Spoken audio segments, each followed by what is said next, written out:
มอร์นิ่งค่ะเพื่อนๆทุกคนของแคทนะคะเช้านี้แคทจะทำชาบูหม่าล่าใส่บาตรหลวงพ่อนะคะวันนี้วันพระด้วยนะคะวัตถุดิบจริงๆเตรียมไม่ยากเลยนะคะแต่เราต้องมีน้ำพริกหม่าล่าเท่านั้นเองนะคะโอเคจะมีน้ำพริกหม่าล่านะคะเนื้อสัตว์ที่เราต้องการใช้นะคะผักที่เราชอบบะหมี่กึ่งสำเร็จพริกแห้งทอดพริกป่นรสดี2ช้อนชานะคะแบบนี้นะคะแคทจะใช้กระเจี๊ยบด้วยนะกระเจี๊ยบด้วยความที่มันยางเยอะนะคะแคทก็จะล้างหลายๆรอบนะคะอ่าถ้าใครไม่ใช้กระเจี๊ยบแบบแคทก็ได้นะคะจะเป็นผักอะไรก็ได้นะคะ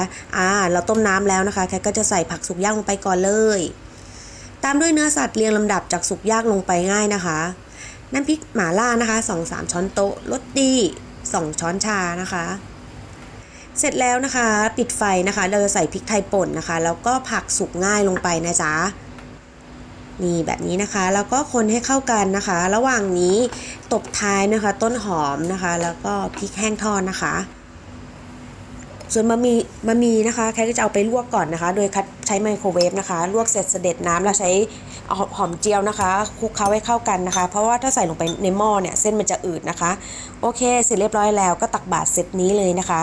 มื้อเช้าด้วยนะคะเพื่อนๆทุกคนของแคทบ๊ายบายค่ะ